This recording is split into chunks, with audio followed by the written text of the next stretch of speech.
And for our next story, we shift our focus to the host of the ongoing African Union Summit, Ethiopia. Leaders from across the continent are gathering in Addis Ababa to discuss various regional issues. But before the summit could make headway, it has already been hit by controversy. The row is over a map displayed by Ethiopia at the gathering.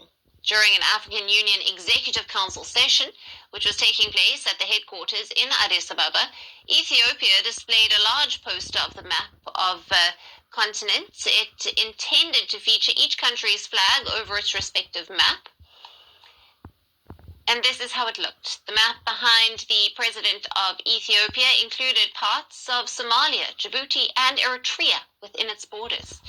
It also attributed significant portions of Morocco to Algeria and has declared Western Sahara as a separate country, which is claimed by Morocco. Now, the original map, as per the current African nation's boundary, should somewhat look like this. The images of the Ethiopian version of the map have sparked outrage on social media, where people have been calling out Ethiopia's invasive ambitions. Though these images have been circulating on social media and have also been posted by various news outlets, Google directs their origin to official handles of Ethiopian ministry and state-owned media. However, when you click on them, it shows that the posts have now been deleted. It is expected that Ethiopia will now instead gain access to Somalia's port of Hobyo. Now, the Ethiopian version of the African map does show this port as a part of Ethiopian territory, giving birth to the speculation that landlocked Ethiopia has indeed gained access to the Somalian port as a part of the deal. And here in the diplomatic relations between the two countries, and this is owing to a controversy. Nigeria has expressed its strong dissatisfaction over Canada's actions to deny visas to its military officers who were to attend an event in the North American country. Senior security officials were denied visas.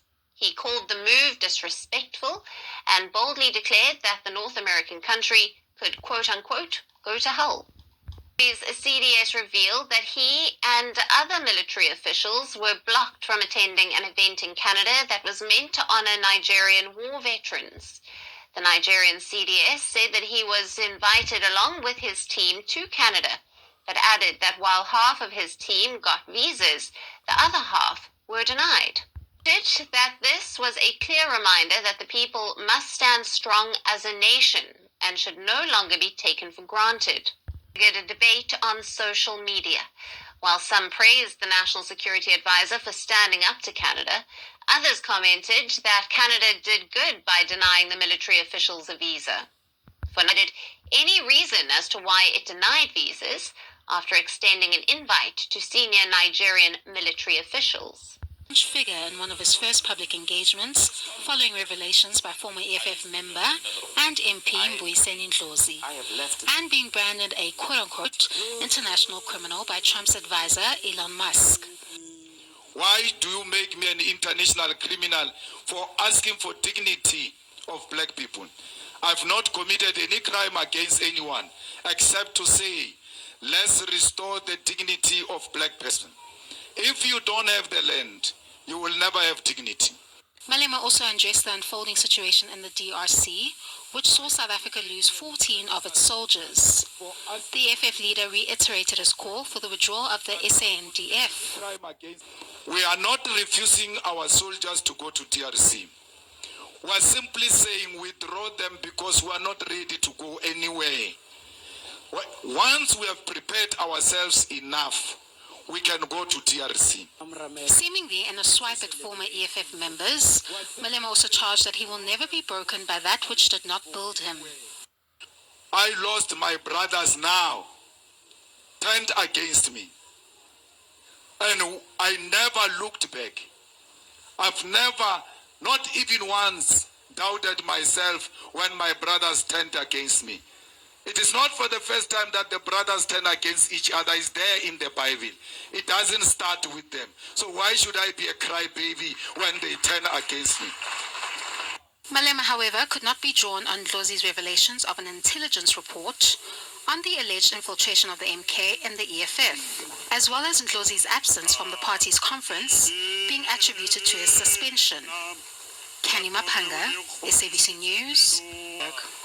South Africa's northern boundary, a meager one. So this is the border fence, and this is no man's land, dividing South Africa from Zimbabwe. And people are clearly moving between the two very easily. How are you? I'm fine. Are you coming from Zim? When did you come? So it's very casual. People just seem to be coming and going as they please. The Limpopo River runs dry up to 8 months of the year, an easy crossing for people and goods, moving in and out of Zimbabwe, unhampered by border patrols. I'm crossing illegal because there's no border here. I don't know. I'm not afraid to say this. Yeah. I'm not afraid to say this. I'm crossing illegally here because there's no immigration or whoever. You can't stop someone suffering. They have to find any means to come find food. A few miles from the border are shelters housing those that made it across. This one, for women and children, is full of stories of desperation and despair. To just do something, I will go. But if I don't have anything, I'll stay. How are you feeling right now?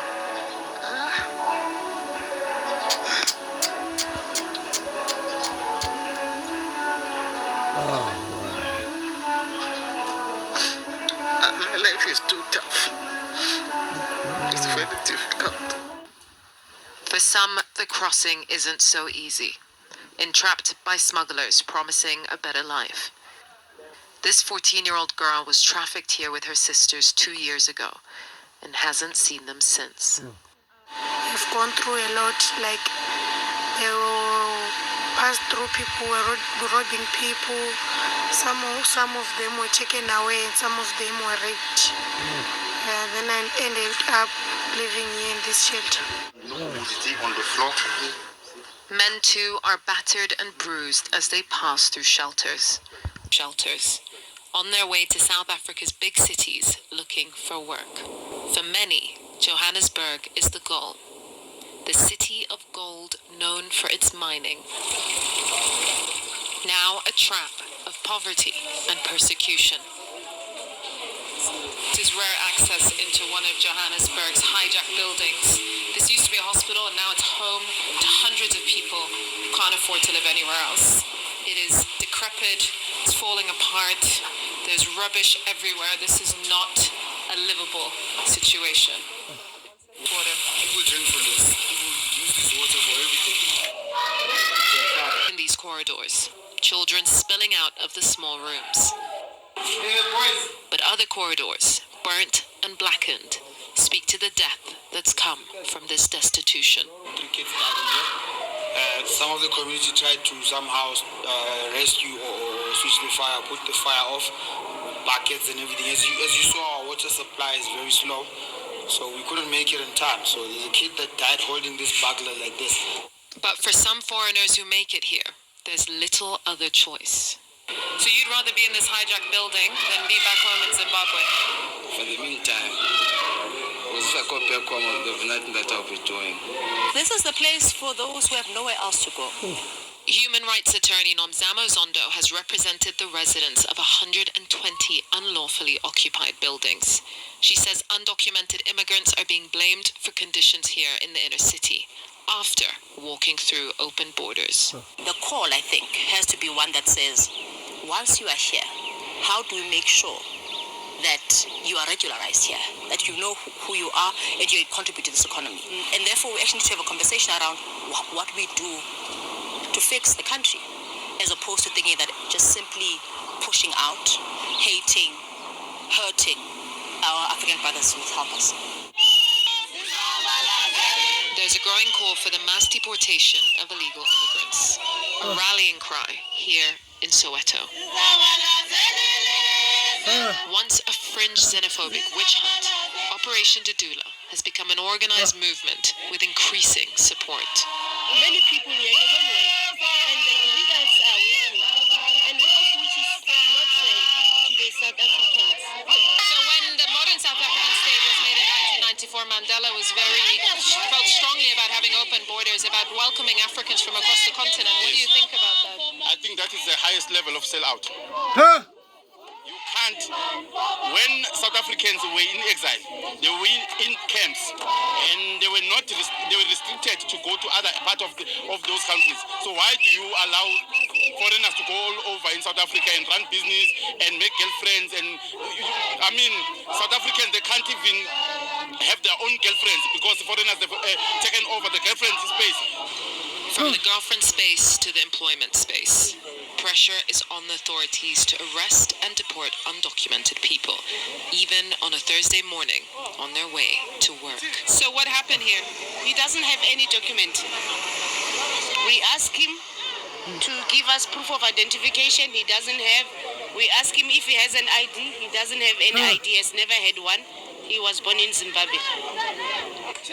I don't feel anything. I'm not afraid. Obviously, it's too late. You don't want someone to enter the country illegally. You want the system to function in a way that this doesn't happen in the first place. But I think it is important to send a message out there that we do take this problem seriously, and we are motivated by the rule of law. Latest, a Nigerian army jet has mistakenly killed at least 6 civilians in a bombing. The jet was pursuing a group of bandits in the northern part of the country. Amnesty International put the number of dead in the airstrike at 10. Now, Nigeria's armed forces have been, for years, fighting criminal gangs that are locally called bandits.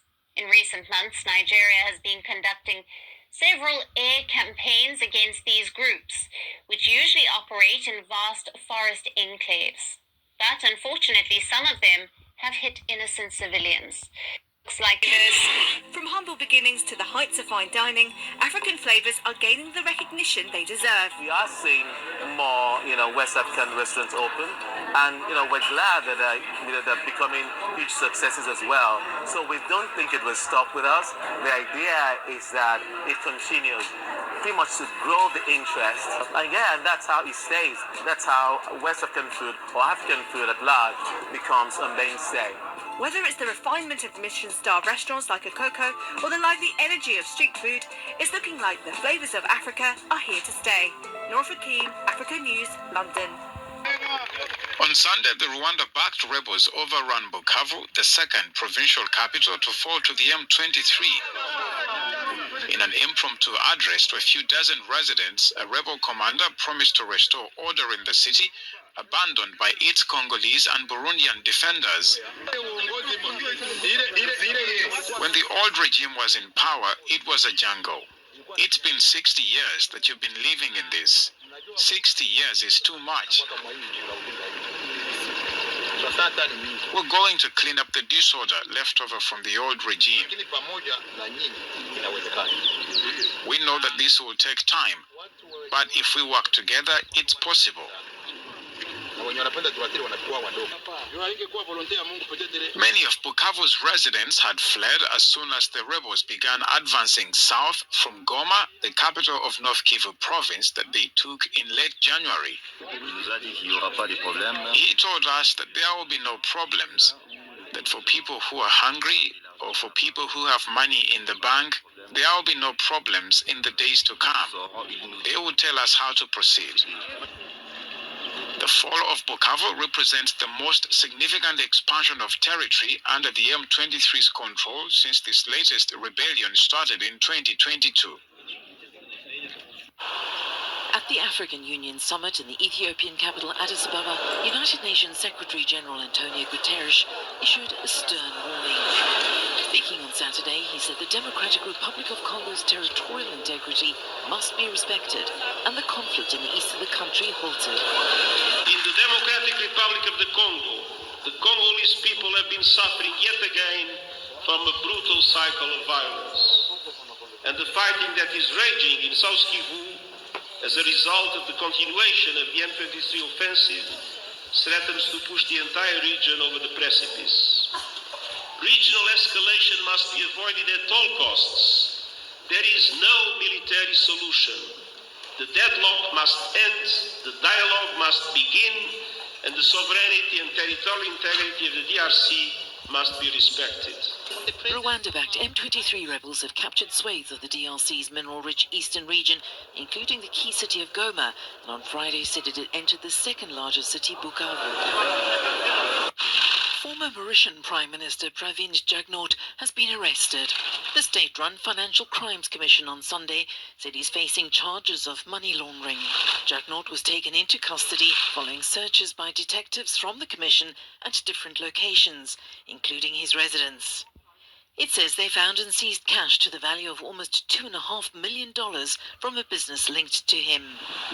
Jugnauth, whose wife was also briefly detained, has denied the allegations. He was Prime Minister from 2017 until November last year, when his militant socialist movement suffered a crushing defeat in general elections. Following the polls, new Prime Minister Navin Ramgoolam announced a public finances audit, days after questioning the accuracy of some government data compiled by the previous administration. Last month, the country's former central bank governor was detained and released on bail after being charged with conspiracy to commit fraud.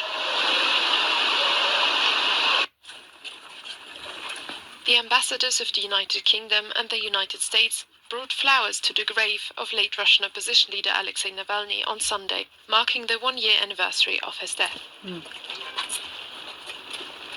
Navalny died aged 47 while serving a prison sentence in a remote Arctic penal colony.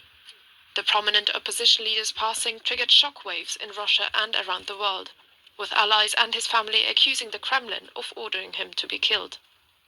Russian authorities, however, blamed his death on natural causes, such as chronic diseases. In 2020, the Kremlin had similarly denied being involved in a nerve agent attack on Navalny, which he narrowly survived.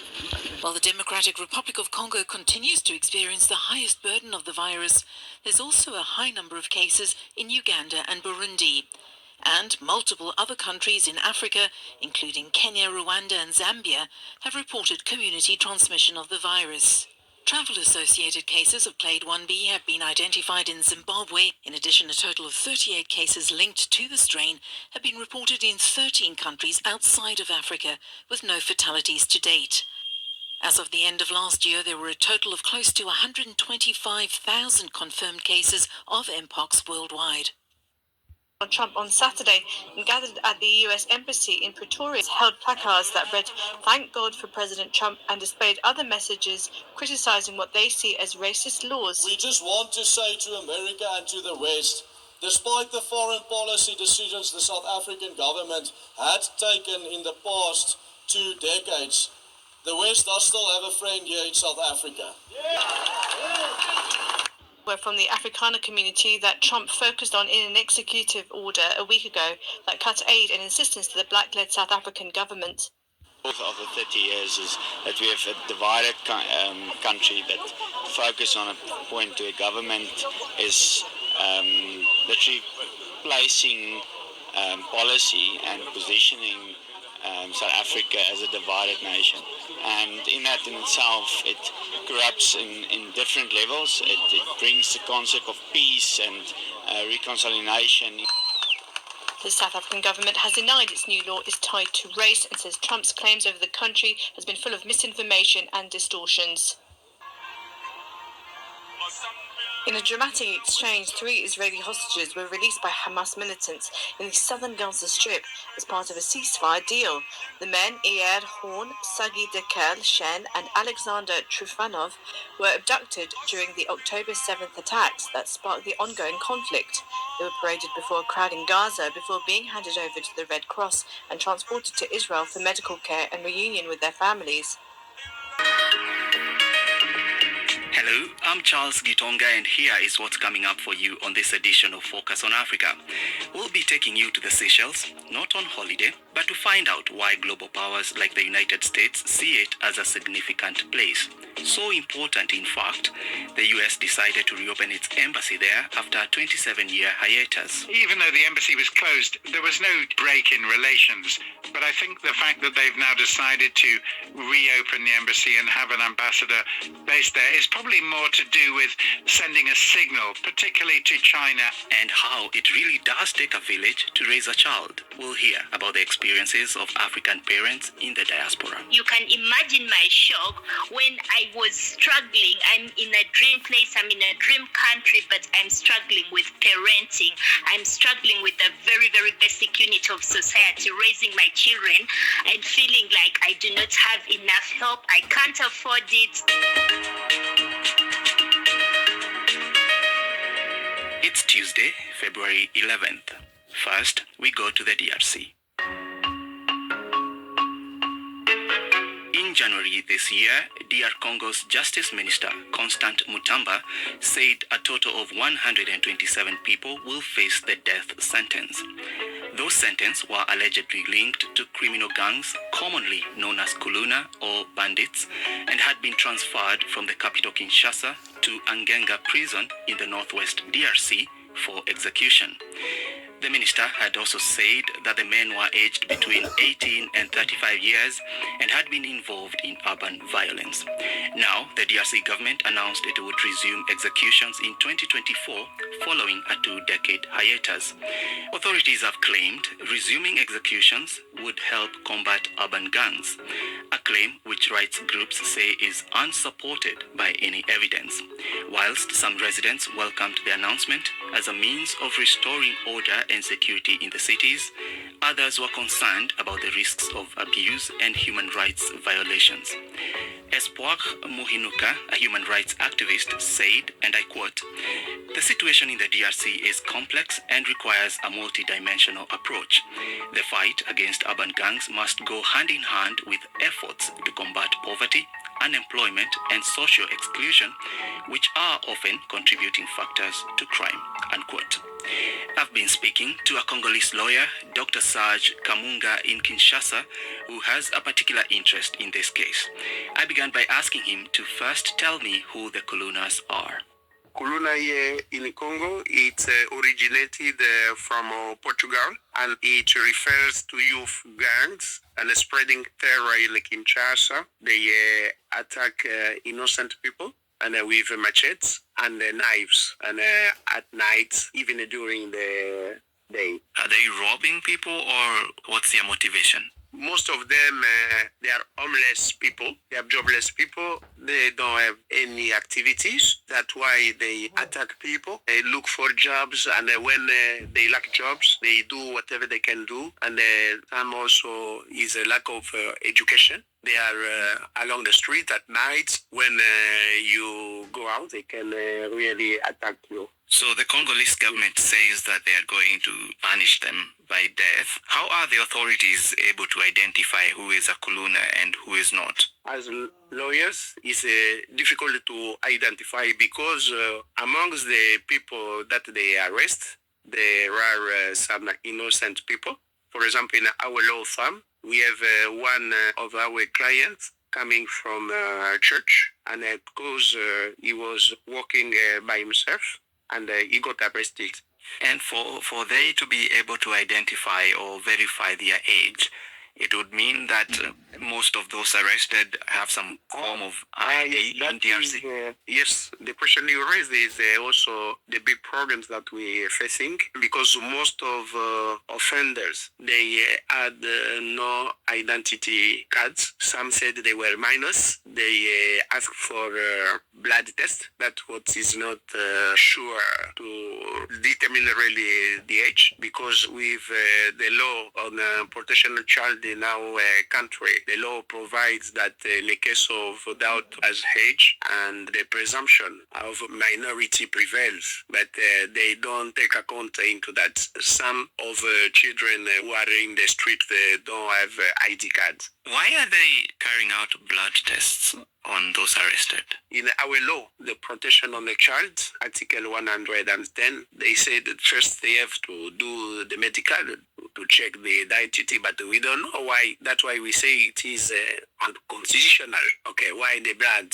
Amnesty International are contesting the arrests, and they are calling on President Tshisekedi to halt the execution based on, human rights conventions. They also say that about 170 prisoners have been put on death row, and these are aged between 18 and 35 years. First of all, is that number accurate? Amnesty International is right to say so. The number of 117, according to us, is a minimum, because they keep on arresting people. And what we can say in our also constitution, we also condemn the death penalty. So they are right, but as lawyers, we know that they can't also kill people according to our constitution. So talk to us about their trials so far. What sort of trials have they been receiving? The trial they have been receiving is not the fair trial, because those who are civilian are supposed to be judged by the common law jurisdiction. But as we noticed, civilians and even the presumed offenders are judged and before the military court is what is unconstitutional. We have the right to appear. We appear, but our client will be judged in front of his natural judge. This is very impossible. That's why we say it isn't a fair trial. It's not fair. Why do you say that? Because it's military court, it's not going to be a fair trial? Because the common law is for civilian. As a civilian, when you commit a crime, your natural judge is from the common law and jurisdiction, the common law court. But what happens and what we see as lawyers, it was not the case, because the military court is for those who are soldiers and the militaries, and those who are in conjunctions with armed groups, as what happened maybe in the East, and when they arrest you together with those who committed crimes with weapons. Right. So many have contested this plan by the government, but do you think some executions could still be carried out? And if that happens, what will be the repercussions? I think it will not be death penalty. We haven't seen those who were executed, but we know it will be maybe life prison. Congolese lawyer Dr. Serge Kamunga. The Justice Minister, Constant Mutamba, said those convicted would be given a fair trial, and execution would only take place if they had exhausted all legal appeals and mechanisms.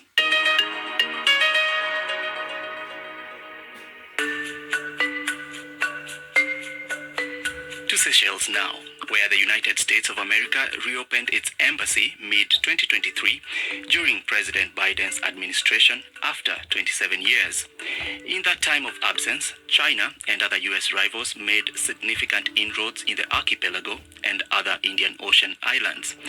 The reopening of the U.S. embassy in the Seychelles is part of a push to counter China's growing influence in the Indo-Pacific region. At the time of reopening, the former U.S. Secretary of State, Antony Blinken, said there would be a joint pursuit of peace, democracy, and prosperity, which will be a beacon across Africa and the Indian Ocean region. We wanted to understand the significance of the U.S. move and what it would mean for Seychelles and the region under the new U.S. administration. I've been speaking to Tim Eckert, a Seychelles analyst. Seychelles is a very small country in terms of its population, hovering around 100,000 people. It sits pretty much in the middle of the Western Indian Ocean, but because the islands, about 115 named islands, are spread across such a large area, they control a very large exclusive economic zone, more than 1 million square kilometers, very similar to India and Indonesia. So although it's a tiny place, it's in a very strategically important part of the world. To the east, you have India and Pakistan. To the north, you have the Gulf of Arabia. And then to the west, you have the whole of the Eastern African coastline. And you have to remember that most of the world's cargo shipping and a very significant proportion of the world's oil tanker traffic passes through waters which are either part of Seychelles' exclusive economic zone or adjacent to them. So strategically very important, and that importance was demonstrated as long ago as during the height of the Cold War in the 1960s and 1970s, when the Soviet Union bloc and the Western powers used the Indian Ocean as a very good place for hiding their nuclear submarines. Let's bring the US into the conversation. And for a very long time, they did not have an embassy there, about 27 years, but they reopened one in 2023. Start by telling us why such a country did not have an embassy or that kind of representation in a country as significant as what you've described. Well, America, Britain, France, Russia, China, they've all had embassies in the Seychelles for a number of years, but the Americans decided that they could save some money by basing their diplomatic mission for Seychelles in Mauritius, which is about 2 hours flight away. At the time when they closed the embassy, they simply said that it was a cost-cutting mission, and they didn't really feel that they needed to operate a full diplomatic station, if you like, in the Seychelles. But they've reopened it, and some people are taking this as a sign that America is focusing more strongly on the Indian Ocean and Seychelles' strategic position as something which is going to potentially be more important in the coming years. This happened, the decision to reopen the embassy under Biden. We now have a new administration. What can we expect? I think on the surface, you won't really see very much difference, certainly not in Seychelles. But I think what you need to do is look behind the scenes. For example, late in 2024, last year, Seychelles President Wavel Ramkalawan attended the Beijing Summit on China-Africa cooperation. He's reinforced what he calls the strategic partnership with China. China operates what they call the China-Indian Ocean Regional Forum on Development Cooperation.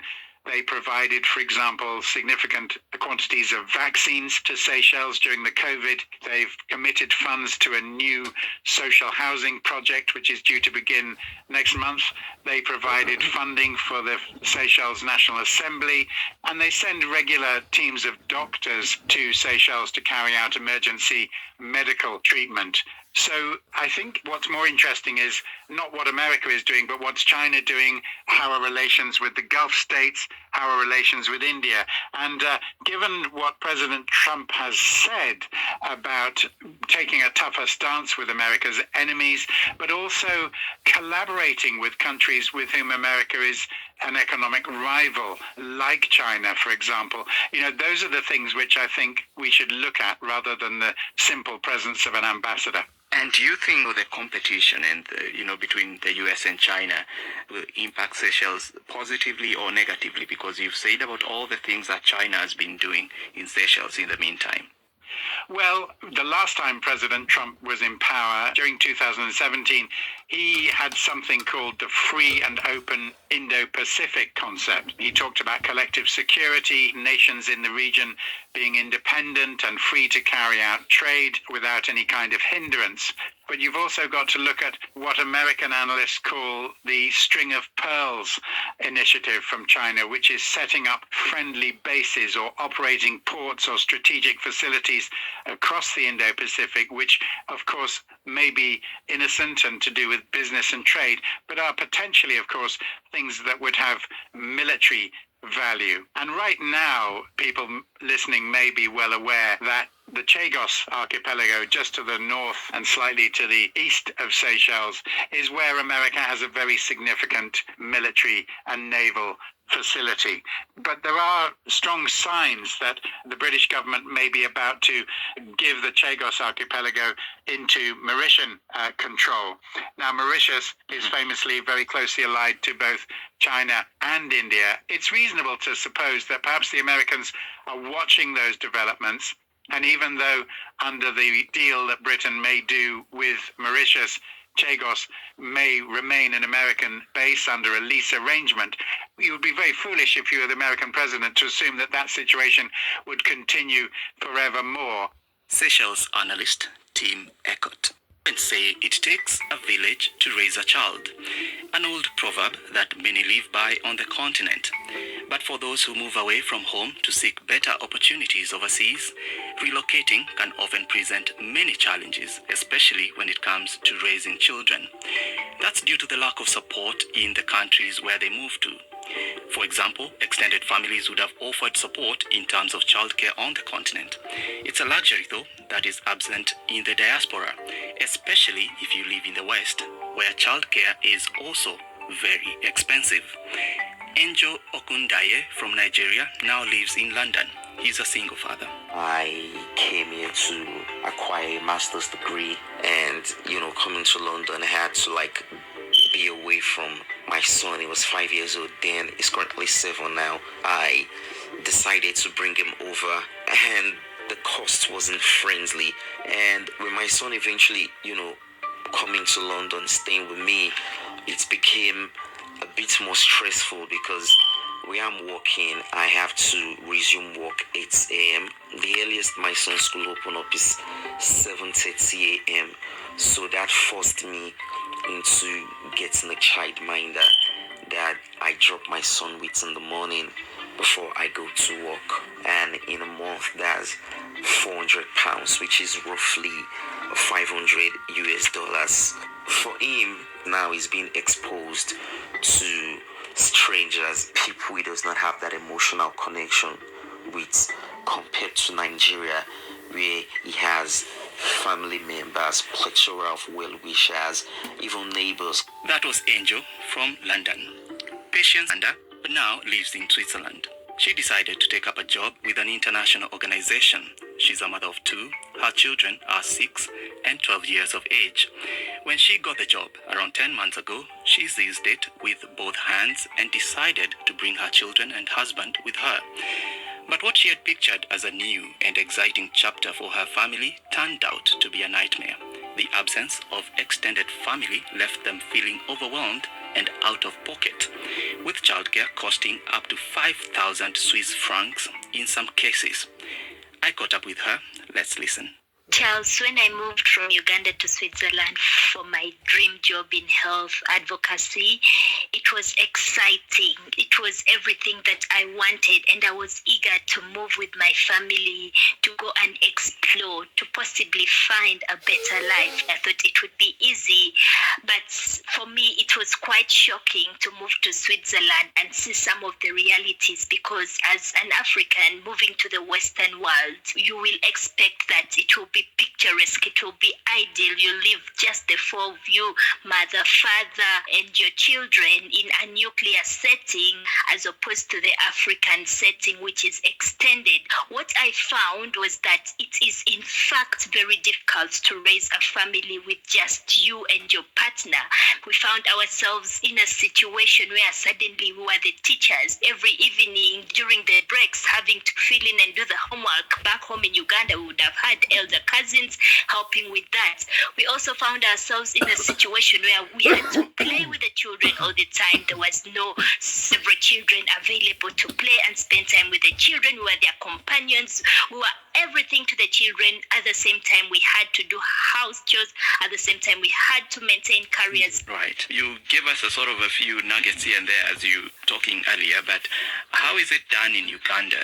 I know we often say that it takes a village to raise a child, but could you give us the Ugandan style of it and what you found as the biggest difference when you moved to this new country?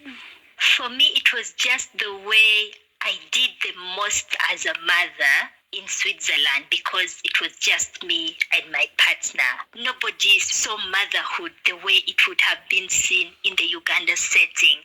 I found myself going back to the time when I had just had my son, and as a new mother, we get one special name in Uganda, Nakawere. You are pampered, you are treated like royalty for a year. Your relatives, your mother, your grandmother will probably move in with you, or you move into their homes. They will take care of you, they'll feed you. All you have to do is wake up and look after your child and breastfeed the child. And when the child grows older, after you've gone past the year, or maybe you've gone back to work, depending on your circumstances, there will be people around to help you look after children. It is not uncommon for your neighbor to knock at your door and say, I am going to the market, here are my 5 children, please watch them for me, I will come back. There is no shock to that. It is the usual. You do not have to give prior notice. Women are going to show up for each other and look after their children. There was no such community in Switzerland where I lived. And even if somebody showed up to look after your child, you would have to give them prior notice. If you thought about childcare and paying for childcare, it was very, very expensive. It was astronomical. So as parents who are working, who are chasing your dream, you find that you do not have the social support to help you to look after the children. And if you do get support, it comes at a very, very high price. Could you give us an idea of how much it might cost for childcare in Switzerland? If you're getting house help, if a nanny is coming in, you will pay around 5,000 CHF at the very minimum. If you are going to have somebody come in to take care of your child or to help with house chores, depending on what you need them for, this is a lot of money.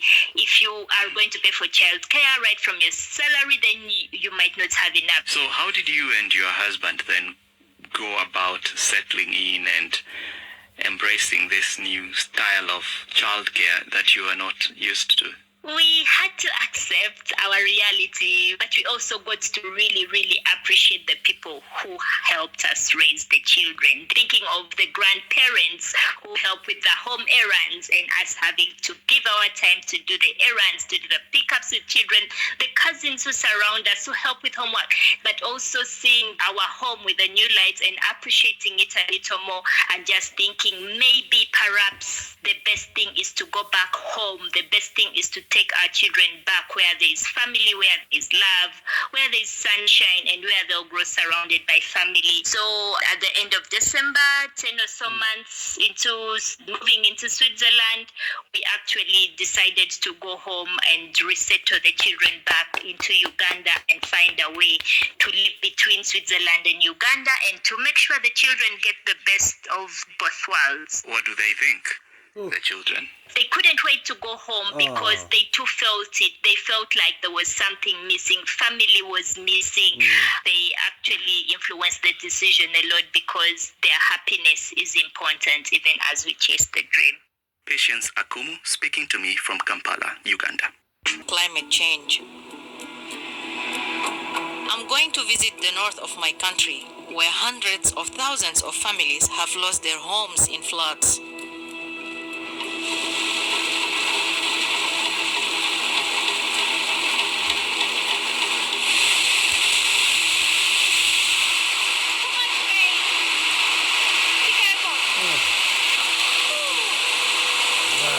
Climate change driven by fossil fuel use has increased the risk of flooding across the world.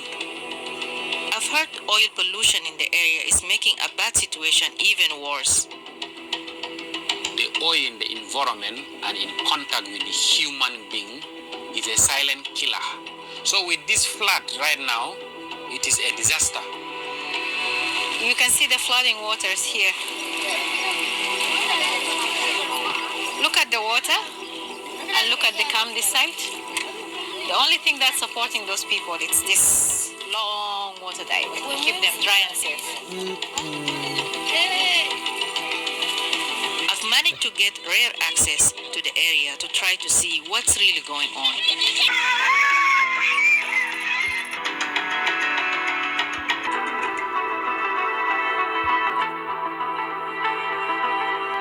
Before the floods and after. In 2019, extreme flooding began.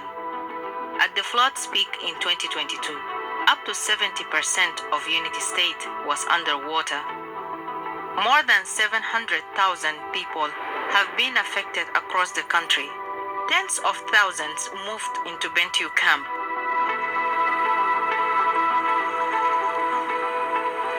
Today I'm meeting a village elder called Nyakuma in camp. She's agreed to show us her flooded home. Nyakuma! Male? Shabak Kamal? Tamam? Tamam. Jisim kif? Mada. مطر كان كيف امبارح؟ قدام كوكو جو قد يجي تاو غير يجي يو ورين دوين نان جاي بلوان هسه برجع بيت هناك 200 بنا واسا. South Sudan has always had some flooding in the wet season, but it's becoming more extreme every year. Government depends almost entirely on oil for income. The country's oil fields, including in Unity State, can produce crude oil worth approximately 9 million pounds sterling a day. أسي موية في بيجاي؟ ما أذكر موية نظيف؟ ما نظيف. ترى إذا وثاقه وأنا ما تأخذ سنة تك جاز تك كم خال. I meet more families living near the oil facilities.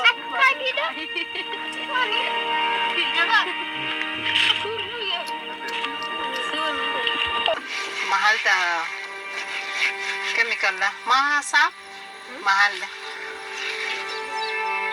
The mothers say they want to stay here because there is a school nearby.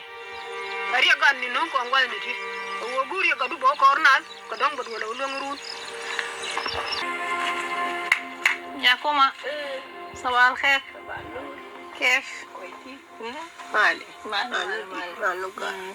تمام جسم كيف؟ جسم كيف؟ بشنو؟ شمكي في جوا موية؟ دي عشان كده قاعد تكون عيان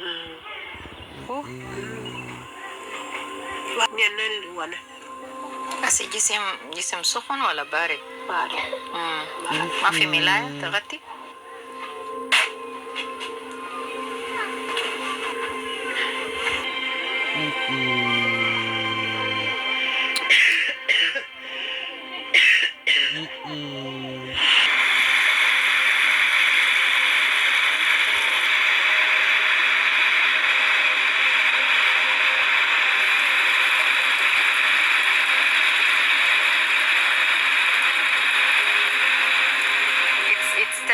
Outside, it's quite terrible. I ran to my container. My mind is still busy about managing, especially Nyakuma. She's been sick and the rain is just really strong. Thousands of displaced persons outside there. They're just stuck under their poor shelter.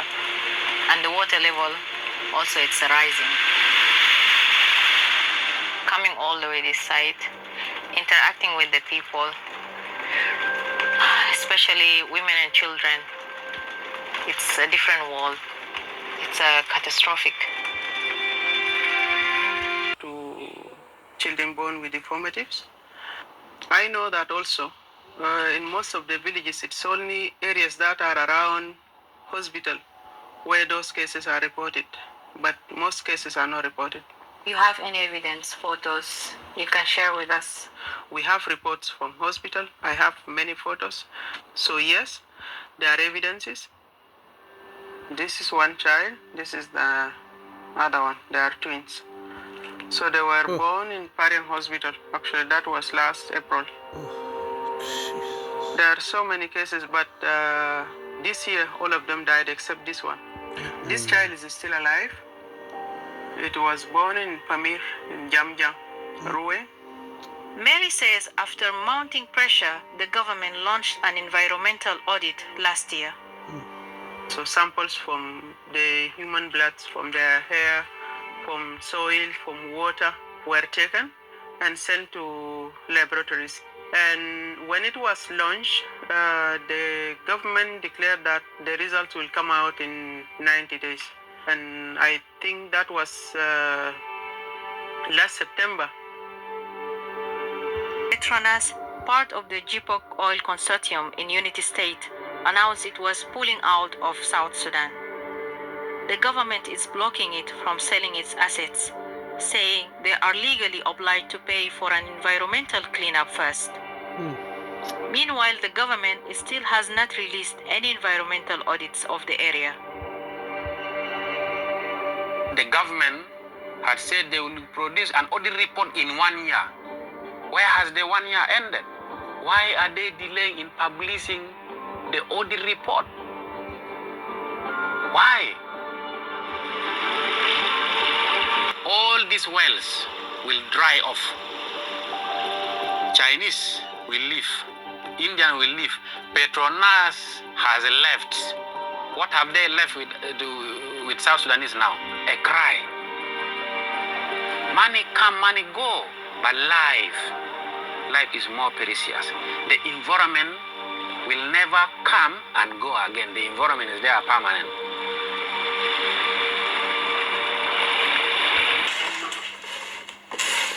We have ice cream here in Sweden. Yeah, ice cream is part of life, I think, so here. David and his family say they are happy in Sweden, but they are homesick. My life is connected back home to our environment, our people, our culture, our moral values. That is the basic part of my life. And I think I miss it greatly, and I hope to get connected back home.